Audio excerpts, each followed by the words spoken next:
Hey everyone, and thanks for jumping back into the Cryptoverse. Today, we're going to continue our collaboration series. It's been a pretty popular series. It's always great to get a fresh perspective on Bitcoin and all things crypto, and sometimes even things that are unrelated to crypto. But today, we have Eric Krown. He runs the Eric Krown Crypto YouTube channel. I will leave a link to that down in the description below, and also I'll link his Twitter page. So you guys make sure you go follow him on Twitter and YouTube. Eric, it's a pleasure to have you here. Yeah, man, it's a pleasure to be here. It's super cool to see the community response to the Twitter post I was put out, and I have massive gratitude for that. So thanks for having me on, and looking forward to this. Sure, no problem. So, my channel is, I tend to provide a very similar perspective over and over again. So it's always great to get a fresh perspective. So I want to dive into Bitcoin. And I know you look at things on smaller time frames than I typically do. So I'd like to get just some of your perspective on that. What do you think's going on with Bitcoin right now? What's sort of your outlook? And, what are things that if something certain were to happen, could that affect your outlook? So just provide your general broad outlook on Bitcoin. Gotcha. Okay, so when I was preparing for this, I realized that you're kind of similar to me. You like quantitative statistical based analysis. So prepared a bunch of statistically based charts for you. Sounds good. So here we go. Basically, I'll start it off right here with screen share. There we go. And basically, what are we looking at? Or let me just pull up the first chart. Where's my first chart? There she is. Okay, so this is my first chart over here. The macro case that I'm looking at on Bitcoin is still very much this. Still very much, we have not seen the lows, or at least in timing wise, we have not seen it, obviously. I do think best case scenario is probably sometime around end of this summer, maybe beginning of Q4, something like that. The reason why I say that, the reason why I do not believe that the lows are in from a statistical standpoint and also a timing standpoint is due to this chart right here, in part with other things as well. And so what I've done here is I've basically done an analysis on the accumulation distribution indicator, of which every time that we've seen a macro low in Bitcoin, it's always, always, always been on the tick that happens around this green horizontal bar right here. I marked them off with the green vertical bars, as you can see. The last three ones are the most important ones, to be fair. And then what I did is I marked off, actually, before we get into that, I should explain that the reason why I don't think that the timing wise of the lows being in is relevant right now is because obviously this is very far away from that region. And it would take at least, I guess, at least 2 months to get around there. Maybe 3 months, depending upon how things, kind of unravel from here. But I'd imagine 2 months, which gives us July, August, September, basically. So end of summer. Now, I also did an analysis as to when the indicator itself turns red in this pane right here, and then dragged down the percentage lost from the high, starting from that to the next major actually always macro low in this case. And so what I found was, as you can see, a bunch of different numbers right here. I took the average of it for the average correction. That was 61.34%.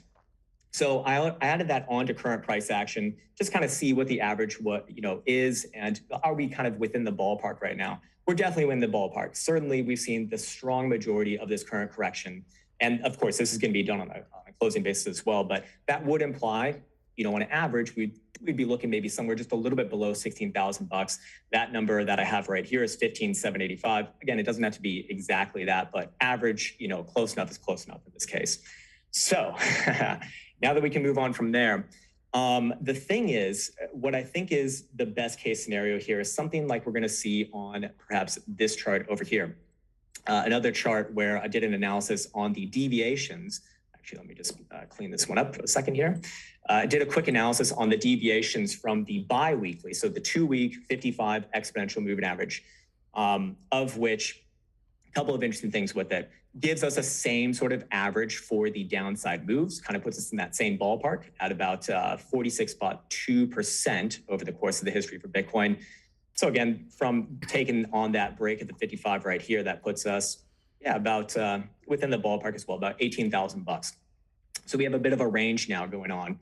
And there's a couple of other interesting things coming in with this as well. One, we do see that the 0.5 Fibonacci retracement on the macro scale from the last major macro low, that being about 3,100 from 2019 to our current macro high of about just under 70,000 bucks is right around that 15,000 number as well. So we're seeing that kind of pop up a few times, all within the same ballpark. And then also, actually, I should have left this one on. The 200 simple moving average, as you can see right here, would be hooking around that number. I would guess, yeah, somewhere around in the next few months, basically. So with that in mind, I do like to see confluences at these major areas. Of course, we can get, major wicks below, but I do kind of like that as a best case scenario for now on Bitcoin. Maybe doing something like this, maybe some bigger bounces in between. In fact, I think that we're probably getting ready for a rather big one, but something like this, and then maybe gets going again late this year, early next year. But I don't think that we're seeing new all-time highs anytime soon. To take that one step further, kind of on the same topic as, bounce is relatively coming sooner rather than later, is based off of this chart over here, which is the, man, I have to explain this one again. I do this all the time on my channel. So this is the volatility versus stochastic momentum chart. And basically what I'm looking at here is I'm looking at the extreme volatility expansions and what typically happens after that, essentially a mean reversion play. And of course, there's a signal on the other side as well. That one's already played out. That one actually played out almost to the T that we looked at on my channel. But in this case over here, the mean reversion plays, what I mean by is actually a perfect example. The last one that we saw was May, where you see volatility go from extreme lows to extreme highs. And then once volatility starts to contract and we start to see it get a negative slope, get below the moving average, and then also the moving average get a negative slope, that's where this green vertical bar comes in. And that's essentially what I define as a corrective contraction phase. The stochastic momentum oscillator gets the direction correctly on this, I believe, let me just double check. Yeah, 82% of the time. And the average reversion play that we typically see based off this signal, from this signal given, which we have not gotten just yet, is about 15.24%. Now, I would argue that that's probably going to be we're probably going to see something greater than that because this is extremes here. And as you can see, we're getting very, very close to that signal actually firing off. I would imagine probably not tomorrow, but early next week. Obviously, this is CME. It doesn't trade over the weekend. So maybe early next week, we start to see that fire off. And then from wherever that fires off, I'd just be looking at somewhere between probably closer to 20 to 25% move to the upside, which, Bitcoin could very easily do. We've all seen Bitcoin play out these nice, these nice bounces, even within the context of an overall bear market. And that could be as much as like 25,000 bucks. Again, it completely depends upon where that signal fires off. So, short term, probably setting up for a bounce, maybe one more retest of the lows before then. I don't really have strong opinions on that. But my strong opinions are on the fact that Bitcoin very likely gets rejected and another bear market rally comes back down, maybe sets in a slightly lower low around middle of this summer, late this summer, and then perhaps regains its footing. I think I have one last chart for you. I don't want to bore you to death, or actually two more, but one of the big ones over here as well is going to be, this one. So this is one of my favorite indicators. I call it the PMARP. It's a price moving average ratio percentile. What does it essentially do? It tells you how far away price action is from my defined moving average, which is a VWMA 20 period, and I have a 100 look back on this one. And this is a weekly time frame. What I've done here is I've marked off all of the extremes to when this has gotten into basically extreme low single-digit percentiles. So that would be below 5 percentile, essentially. That's what all the green vertical bars represent over here. Now, I do want to point out that just because we're getting extremely low like that does not mean everything's all fine and dandy. Like a lot of these rallies do fail, but they have on average produced about 59% move to the upside, done over the course of 53.5 days. So I do think that we're looking at like a rather big bounce relatively soon. Again, maybe starting around mid to end of summer and probably taking us into early Q4. And that's probably gonna be the next like major macro signal, if you will. Other than that, the only other thing that I think is not the only other thing, but one of the major things that I think is rather interesting is not a chart. It's actually a trend. It's Google Trends. So I like to look at these sort of things, just kind of get a general idea of what the average person in the world is looking at. And this is a trend search on Google for just Bitcoin dead, basically. And you can see that we're actually, once again, at extremes right here. Very comparable to what we saw back on over in December of actually 2017. But again, I'll remind you, or I'm sure you already know this because you were around during that time, but December 2017 was the actual high. What this read was printed after was that major move down from 20 to 10, like in 5 days. It was insane, like absolutely insane. Um, but we're very comparable with that. So again, things can level out here and trade a little bit lower. But I do think that we've seen the strong majority of this move kind of already happen. And whether things dump off a little bit more towards 15 in like a month or two, or whether or whether they just kind of hold this range and trade sideways and bore everyone to death over the next few months, I don't have strong opinions on. But my strong opinion is on that sort of being the overall probably best case scenario for right now. I mean, I think that's great. I mean, I'm sure everyone here appreciates, the whole story that you gave, and not to just say it's going to bottom at a certain price, but to provide all the reasoning behind why you think it's, we're currently getting close to it. To summarize what you said, just so I'm on the same page, it sounds like what you're saying is in the immediate short term, it appears like Bitcoin is getting overdue for some type of a bounce back up to the upside, but not a macro move back up to the upside, not a move that's going to take us to new all-time highs. Maybe gets us closer back to around $25,000, which of course would be within reason. I mean, we were just at 30K, right? Like a week or two ago. But assuming that were to happen, it would likely just be a bear market rally, and it would be more or less a lower high, and then we'll likely come back down to either retest the lows or put in a lower low. And it sounds like your sort of your best case scenario is maybe by like the end of the summer, Bitcoin could be bottoming. Either it's already put in a bottom and it'll have a retest of it, or it could go slightly lower and then bottom there. That's more or less what you said. Okay. That's basically where I'm at. You were around in 2018, 2019. I know this. And I'm sure that you remember around the time that Bitcoin was trading at, let's just bring it back on the chart over here, 3,000, the low 3,000s over here. Everyone, myself included, was looking for more downside. We were talking about 1,000, 2,000, et cetera, and so on and so forth. And what happened? Bitcoin just bore everyone to death.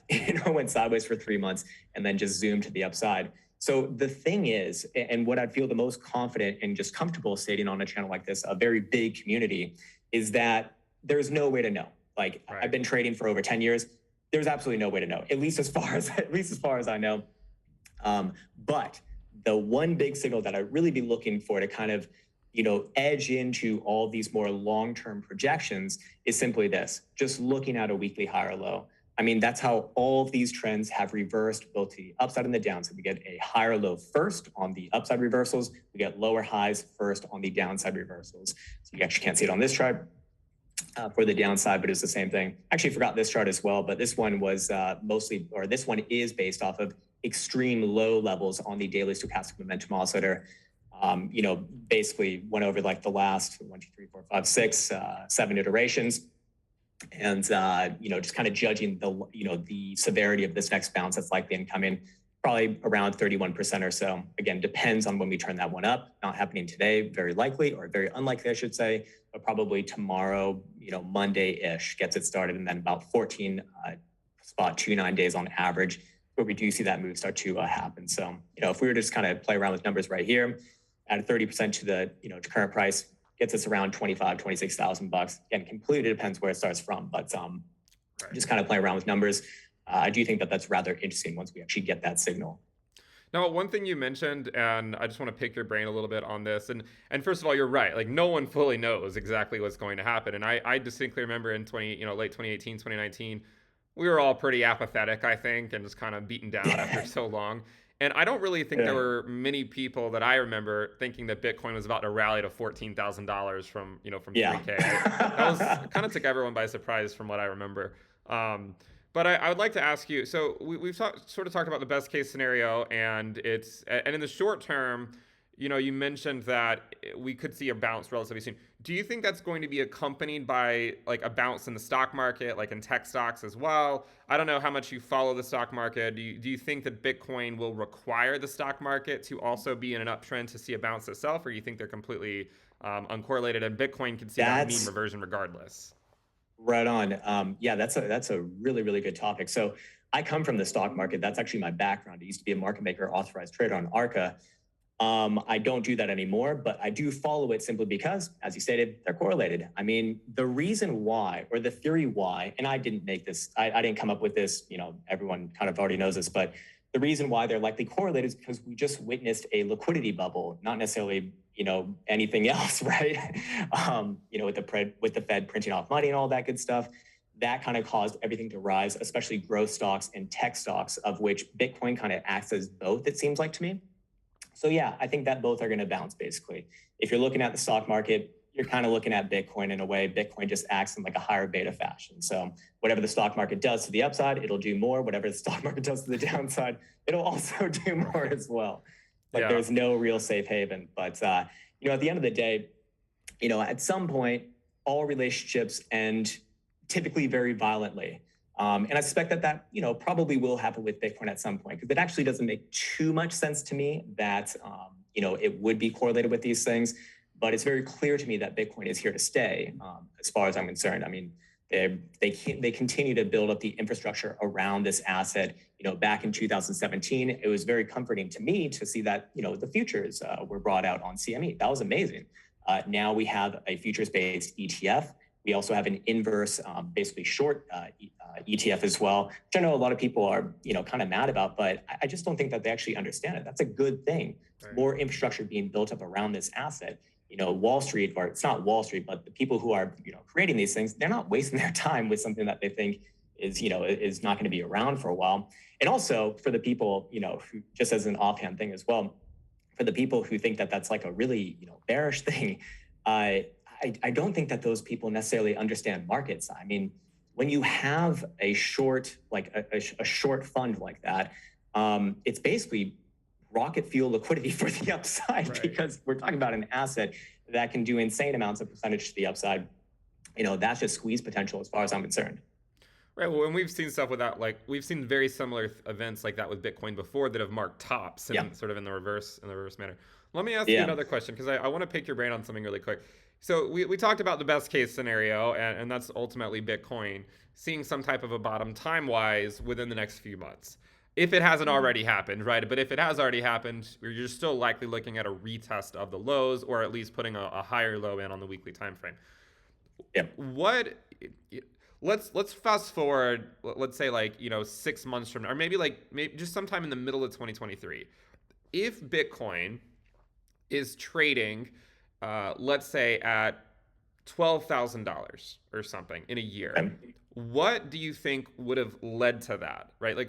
Because we've talked about the best case scenario, but certainly there exists a possibility that we could go lower than 15K. I imagine most people would like not to go lower than 15K, but we see all sorts of predictions out, and every bear market this happens, right? In 2018, everyone was calling for 1K.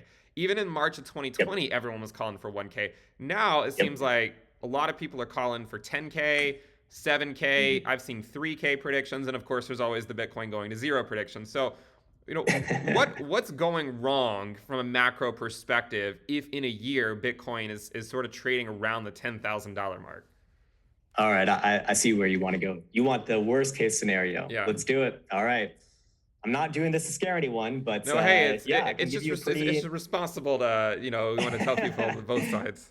Right on. Okay, so I can certainly give you a worst case scenario, and honestly, there's a lot of reason to believe that this is relevant. So just as you said, stock market is correlated to Bitcoin, Bitcoin correlated to stock market. So I'll just bring up a chart here of S&P 500. This one goes all the way back down to actually 1872. This is a semi-annual chart, a 6-month chart basically. And a couple things to be aware of right here. One, we have a bearish engulfing candle. We actually haven't seen anything like that since, I think, 1973, that is, not 1873. By the way, correction happened all the way down to the 55 after that, so 50%.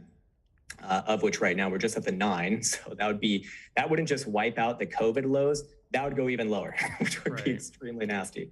Definitely possible to happen. What sort of indications do we have that things likely go lower here in the stock market? Bearish divergence on the 6-month RSI between this high right here, or I already have been there, and this high right here. This is all but confirmed upon closure, which happens actually at the end of June, which is 7 days and 7 hours.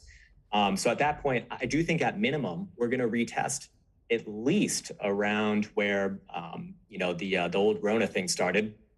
And then do we head lower than that over time and wash everyone out? Definitely possible. I mean, here's a very sobering detail about this.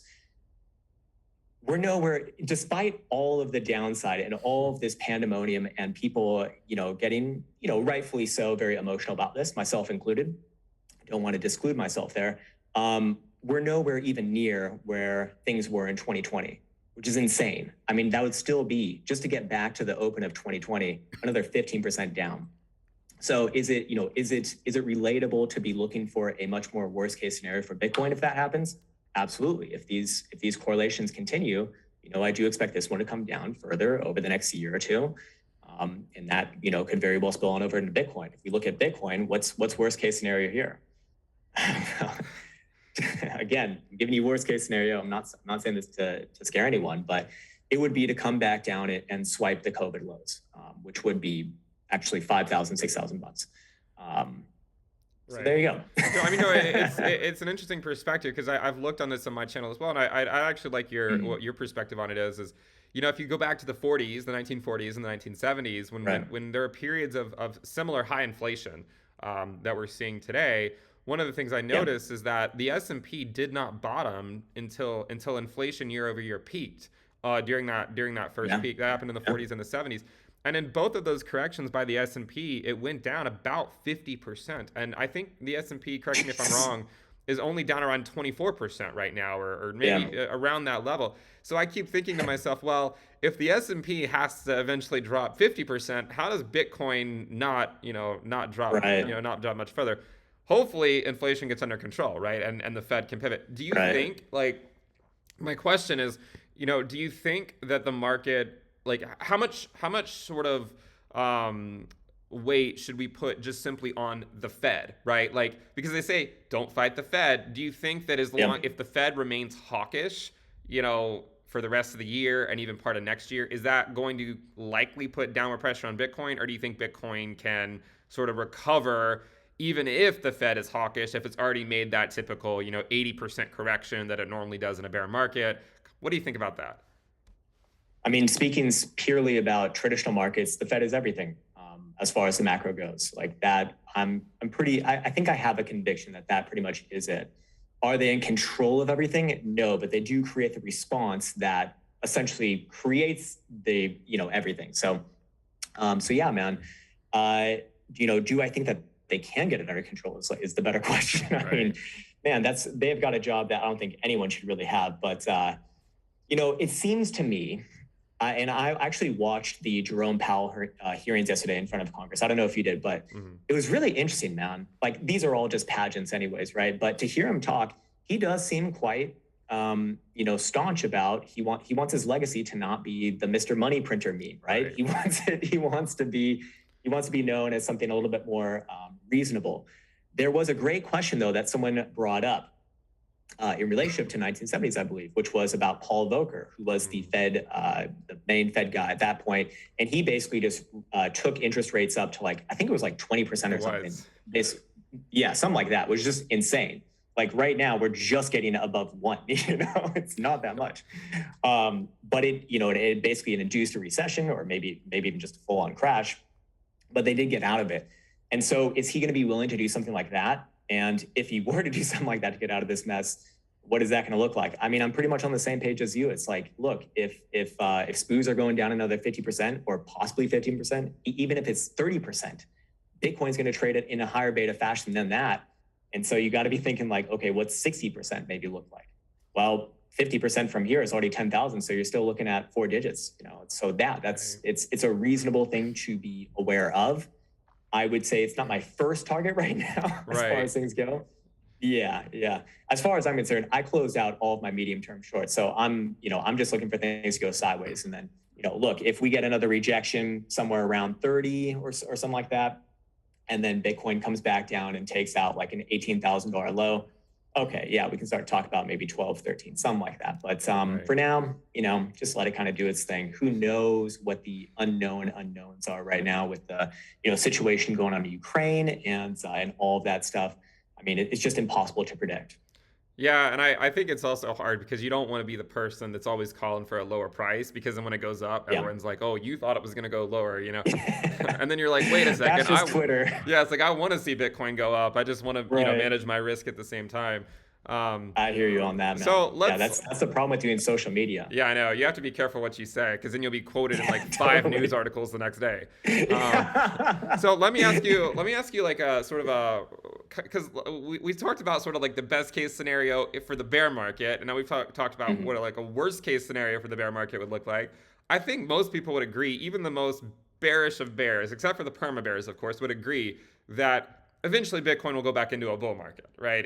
Whether Yeah. 15K is the low, whether 17K is the low, whether it's 10K, 12K, 8K, wherever it is, we're likely going to head back into a bear market. The Fed will eventually pivot, right? Whether it's this year, Yeah. next year, 2024, we don't really know. But what are your do you have any sort of outlook for Bitcoin 2024, 2025, after the next halving? Do you think that we can ultimately take out the prior all-time high of $69,000? Do you think that'll continue to be something that Bitcoin struggles to get past? What are your outlooks kind of going really far out? And of course, no one really knows, and there's so many variables that will affect that. But what are your thoughts going for the say like the 3 to 4 year outlook? Yeah. So the further out you go, the more interesting it gets, right? Can would Bitcoin have trouble at the current highs? I see no reason why not. The reason why I make that statement is simply because of this. It's a very simple analysis, but basically, Bitcoin and gold kind of perform the same sort of function. I believe, and maybe you do as well, that in a digitalized society, we probably move something closer towards Bitcoin, right? Mm-hmm. I'd imagine if you are like 20 or younger, it just makes more sense to you. Like the digital world makes more sense than the physical world almost, Right. Like we were the last generation to actually like go outside as kids. So, at that point, I kind of like to make a correlation between gold's market cap and then Bitcoin. Now, Bitcoin actually can't pull off the top of my head. It used to be like around 1 trillion. Right. But yeah, Now it's even let's down a just few hundred billion or so. yeah, yeah, now it's just a few hundred billion. But let's just say it is a trillion. Um, what if, or sorry, would it be reasonable to say that Bitcoin could even get like half of gold's market cap, which I believe is above 10 trillion Yeah. now? Well, yeah, I think that that would be reasonable. I even think that it could do more than that over time, maybe 10, 20 years down the road, certainly would be possible. But that would obviously push Bitcoin well above the current highs. And that's where I do think that like those super moon boy targets where, people start talking about like hundreds of thousands of dollars, which sounds insane, I Right. think actually could be somewhat reasonable from that sort of perspective. But other than that, I don't really have strong opinions on that. As far as timing on it goes, the halving, is that still going to matter going forwards? Well, for me as a trader, I always treat things as safe until broken, basically. So it's worked and Right. it's going to work until it breaks, basically. I know it's not super helpful, but that's basically how I treat it, going onwards and forwards. And it doesn't necessarily mean that Bitcoin's going to zoom up to prior all-time highs immediately after that event. I mean, what happened last time? We got a dump like 50% after the halving, Yeah. right? So it doesn't mean much more than that, but it'd probably make me more into like accumulation mode long, long, long term. Yeah, I remember in 2016 after the halving, like everyone was super excited, and then Bitcoin Yeah. and then Bitcoin just dumped. But I mean, Yeah. a few months later, it started its trend back up Yeah. again. Yeah, it did its So thing. let me ask one last question, and then Mhm. we'll sort of try to wrap this thing up because I think you've done a great job of sort of outlining the risk people are taking and sort of what some of the targets are on both the shorter term timeframes and longer term timeframes. But I don't really, I'm not going to pick your brain on any individual cryptocurrency other than Bitcoin today. But what do you think is like in terms of like risk management? Where do you see the entire altcoin market with respect to Bitcoin? Like, do you think that Bitcoin's going to be outperforming the altcoin market for a while, or do you think the altcoin market's going to outperform Bitcoin? And again, you don't need to pick out any specific altcoin, but just as a whole, as like the Bitcoin dominance. Do Right. you have any thoughts about that? Yeah. I'm massively bullish on Bitcoin dominance. Okay. As long as Bitcoin's in an overall downtrend and the market's generally in a bear market, there's going to be a few winners here and there for the altcoins, but in my opinion, I guess I'm a little bit more on like the maxi side in a way. I Right. think 99, maybe 99.9% of things in this market have absolutely no business being traded. They'll never be used in any meaningful manner, and they are more or less just their value is as speculative assets that you are meant to sell, not hold, Yeah. for any reasonable amount of time. Of course, there's going to be some massively successful altcoins in there, but I do believe that yeah, we're going to see Bitcoin dominance continue to move up. I wouldn't be surprised to see it, close to 60% in half a year from now, maybe a little bit more. Yeah, that's Um, actually I completely agree with that statement. I yeah, they yeah. say that bear market. I think that is true. Bear markets tend to create a lot of Bitcoin maxis. Yeah, yeah. Well, I mean, you saw it last time as well, right? It's like most of the altcoins that everyone was like super hot about. Remember Neo? That thing? Yeah. Where is it now? It's gone. They go EOS. into the Remember EOS back exactly. then? Like, Yeah, yeah, exactly. They just go into like the dead heartbeat pattern, and you just don't hear about them anymore. So yeah. yeah, man, I think generally speaking, when Bitcoin's down, altcoins are just nothing to be messed with. Best to avoid in general. But for the ones that you really have a true conviction on, that really maybe like an Ethereum in some cases. Right. I don't know. I don't really do my research into these sorts of things, but they probably will outperform Bitcoin because they just have lower markups, just easier to move them.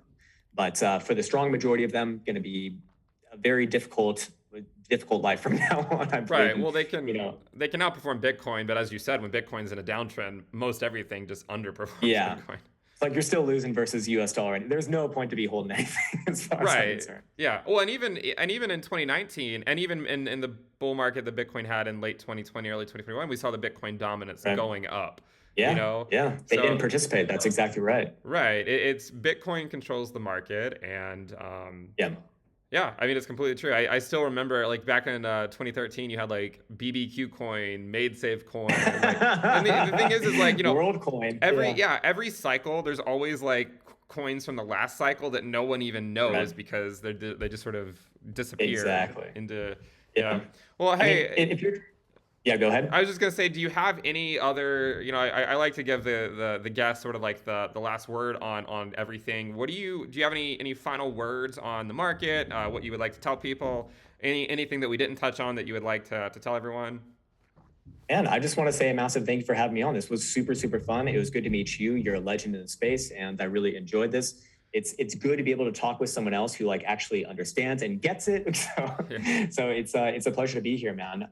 Yeah, I have my YouTube channel, my Twitter. Don't really operate on Twitter too much, just for the social media reasons that we spoke about earlier. But Right. I am building up my Instagram, which is just under my real name, which is Eric Russell Krown, if you happen to care. But yeah, massive thank you for having me on. This was amazing. Sure, no problem. It was a pleasure to have you here, and I think you did a great job of walking through the charts and giving the reasons why. And by the way, everyone who has not yet subscribed to Eric, I will leave not only in the description below, but also in the pinned comment. I'll leave the links to his YouTube, Twitter, and Instagram. I'll get that from you after this. So if you want to go follow him, make sure you do so. And Eric, I'd love to have you on. Maybe later on this year, and we'll Wow. see where we are in the charts and then what the outlook Yeah, is. yeah. That'd be incredible. Thank you very much. Yep. Thank you.